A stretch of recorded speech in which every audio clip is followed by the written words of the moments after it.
Hi guys, I went on about Gary Neville and his hypocrisy the other day. And basically his biasness is really, I'm fed up with his football biasness, and I'm just trying to point out his hypocrisy. And I got lots and lots, as usual, Man United supporters coming back at me. What is it? Listen, I'm trying to be honest and truthful and unbiased here. And some of the comments I got were, sorry mate, LDT, you're rattled because of what happened in his playing career. Peter H, problems, he kicked Reyes all over the place, and you haven't forgot that. And you don't like him when he was a player. But the answer is, I'm truthful, I'll be unbiased. No, didn't like him. He kicked Arsenal players up in the air. I didn't like the way he behaved. He was aggressive when they played teams like Liverpool. It was all, but he's the type of player we love playing for us. All right, so I accept that. Type of player, we like it when he plays for us. We don't like the players when they play for other teams. Okay, there you go.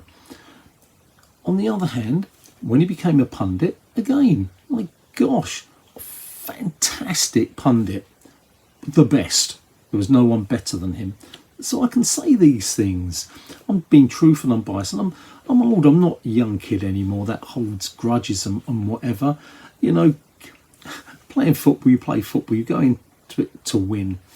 When you're retired, it's finished, it's gone, live on. And the players, most of them still talk to each other now. They don't all, get angry with each other. Look at Vieira and Roy Keane, look at Schmeichel and Ian Wright. You get over it. You just do, because it's part of the game. It's part of, what you do to win. So it's not about me disliking Gary Neville. As a pundit, the best. Past tense was. Okay? So let's get that over with. But can you guys accept people like we've got, like Keane, God, what did you used to sing? He's got a monkey's head or something like that. That was rude, that was wrong. But, these players had to take it. Martin Keown was great. Sorry, not Keane, Martin Keown was great. One of our legends, one of our heroes. And, God, he took no stick. And, yeah, he gave you guys a kicking back. No doubt about it. You hate him. It's gone. It's finished. Part of the game. And now he's a pundit. Frankly speaking, you will knock him for it. None of you actually say whether he's good or not. Honestly, he is. What he says, he's one of the best pundits around. He says it as it is, tries to stay unbiased. He supports Arsenal because he'll say it. But strategically, technically, he's bloody brilliant. But you guys won't have that, will you? No, I can say Gary Neville was the best. He was brilliant when he first came. I can say I love listening to Roy Keane. Okay, I love that. I can say even Rio Ferdinand. Sometimes I don't always agree with him, but you know what? I think he tries to say it as it is. So there's some Man United players. I'm quite honest with you. I can turn around and say some Alan Smith. I think he's crap as a commentator. So there's me being honest. You guys can't. But I've taken some stick from people. Look, John O, put a sock in it. That's not intelligent. But the one guy that I do want to talk about is Peter H. He came with some really, really good thoughts. And one of the things I said was about his hypocrisy, okay, in how he makes money but tells us all, frankly speaking, profitability we should share. But, he was paying people minimum wage. We know that. So where's him sharing the profitability? Okay, but one of the guys came back, Peter H. He came back with, look, he didn't, he only came from Bury and lived in a semi-detached house, not an affluent area. Hold on a minute, Peter H. He was born in 1975, and I can tell you, in 1975, if you lived in a semi, you weren't badly off. You're talking, that's nonsense. How old are you, Peter H? Do you remember those times? Because I can tell you now, factually, in 1970s, 1 million houses were slums. 1.8 million were unfit to habitate. 50% of all houses were rented accommodation. So he wasn't, he's above the 50% who were renting and in accommodation. So let's get it right. The 70s aren't now. Life was different then. 20% of all occupancy was single occupancy. 20%, over 25% were terraced houses.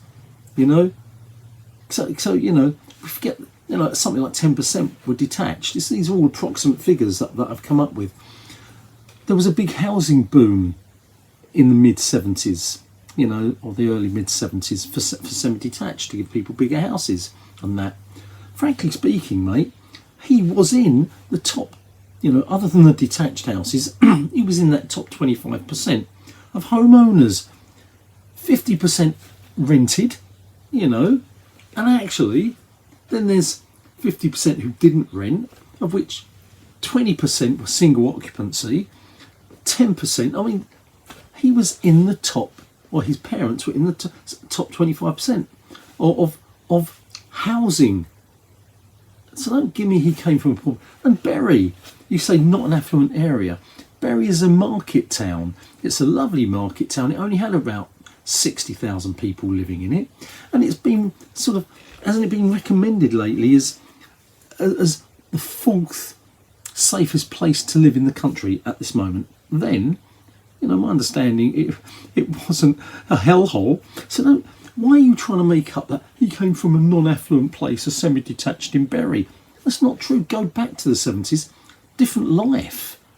Okay, he came from a nice, wealthy family. His mum was general manager and secretary of a football club. His dad was a, national cricket player. He wasn't from a low working class family. Don't give me that. So that's the way he portrays himself. Don't give me the government should give nurses more money, etc., etc., etc. I'm not saying they shouldn't. But the profit sharing, why doesn't he do it? Because that's hypocrisy, is what I'm trying to say. Peter H, you say just because his politics are not the same as yours, then, you don't, unless they're the same as yours, you disagree with him. You don't know my politics. You really don't. I agree probably with 80% of what he says. I won't say 100% because I don't know everything he says, but 80% of what he says I tend to agree with. Morally speaking, why wouldn't we agree with a lot of what he says? But I'm not a hypocrite. I don't do the opposite of what he says. And I'll be honest and upfront with what I do and what I say. He sends his kids to private school and then, will knock, support Labour for getting rid of private schools. But he can do it. Is that not hypocrisy? Absolutely hypocrisy. I'm all right, Jack. Forget about you, but I'll talk about you as long as I'm all right. I want my kids to do that, as we all do. But don't knock it for everyone else if you don't work with the same parameters. That's what I'm trying to say. So come on, Man United supporters, I don't want to get involved in politics. I don't want to get in anything. What I'm trying to say, the reason I've gone off of Gary Neville from being the best pundit is because now, as a pundit, so let's get back to football, because what I've tried to do is show what he really is as a person. Don't listen to what people say, listen to what they do, is what I'm saying. He's a hypocrite. And when he now talks football, he uses that for his own self-interests, his own trying to build his own ego, trying to make more money, and his bias.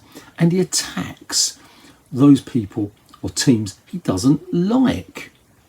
Right? So that's what I'm saying. So from being the pundit where he was totally, I remember him saying cheat, the word cheat. You're not allowed to say cheats in the game. No one says cheats. I remember him saying it. I thought, breath of fresh air. This bloke is saying it like it is.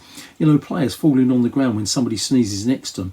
And he's saying, basically that's cheating. They're diving. And defenders are doing it all the time. It's happening everywhere over the pitch. He used to say that. Now, that's a foul. That's a foul. Right. It's just ridiculous. He's just gone along with he's full of Carragher. He knows, it's all about money, and he shouldn't. He's not the pundit he was. Okay, that's what I'm saying. If you Man United supporters just want to dig and not talk sensibly, you know, Peter H, you spoke sensibly and you gave me points. I just killed the mate because he didn't come from a poor little family, and I've proven that with the statistics. You also said something interesting. He let his hotels out to NHS staff free. Bang, absolutely brilliant, brilliant. But let's put a but there. He's a businessman. Loads of hotel chains were doing it, lots of them. Some to the homeless as well. Did he do it to the homeless? I don't believe he did actually. It was to NHS staff. Okay, but that's fine. He still helped them. Is there nothing else in that? Was there not tax relief, tax bonuses, etc., that he would have got back? Would he have not got? And I'm asking you guys, come on, you know, if you're not making a profit, then you've got other businesses, and you will do you not get the tax people? You can put that down as a tax burden if you're not making profit. You can't also, you don't want to close your hotels, because if you close your hotels during COVID time, the hotel goes into rack and ruin, okay, and therefore you need to refurbish it again. And when COVID stopped, nobody knew how long COVID, everybody lockdown was going to be. You know, you try and bring it back. My God, the refurbishment cost would be cost a fortune. So you keep it running to cut the costs down of when to start again. So don't give me Gary Neville did this for the NHS staff. He followed what others were doing already. He wasn't the first. He followed what other hotel chains were doing it. And if you think it was just because he gave it away free of charge and he paid for it all, every single penny, and didn't get anything back in return, well, personally, I'd like you guys to look into that and tell me more about that, because, yeah, you're naive, okay? You're naive, because I don't believe you don't get any kind of tax refurbishment back in one way or another, and you don't have the costs of refurbing the hotels once they've been closed for 6 months, a year. Okay, he's a businessman. He didn't just give it because he wanted to help NHS staff. It's my opinion. Might be wrong, might be cynical, but don't throw that one as well. You know, he's a saint, so pay his staff profitability costs, okay, as he says you should do. Everyone should do. The government should push that. Why doesn't he? That's hypocrisy, guys. But Peter H, at least you gave me good arguments. I like that, Peter, and I'll try and answer them as honestly as I can, and what I believe and what I think, okay, but not Jono, put a sock in it, mate. You know, what was it?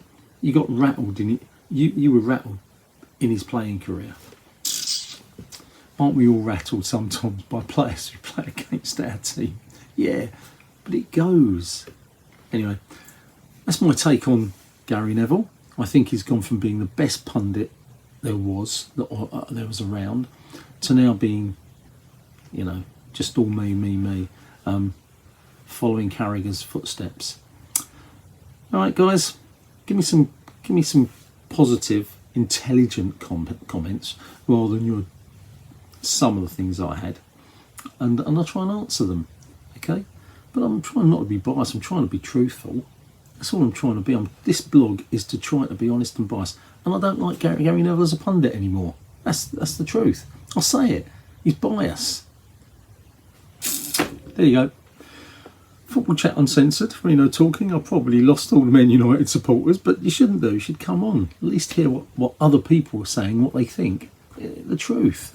Yeah, that's it.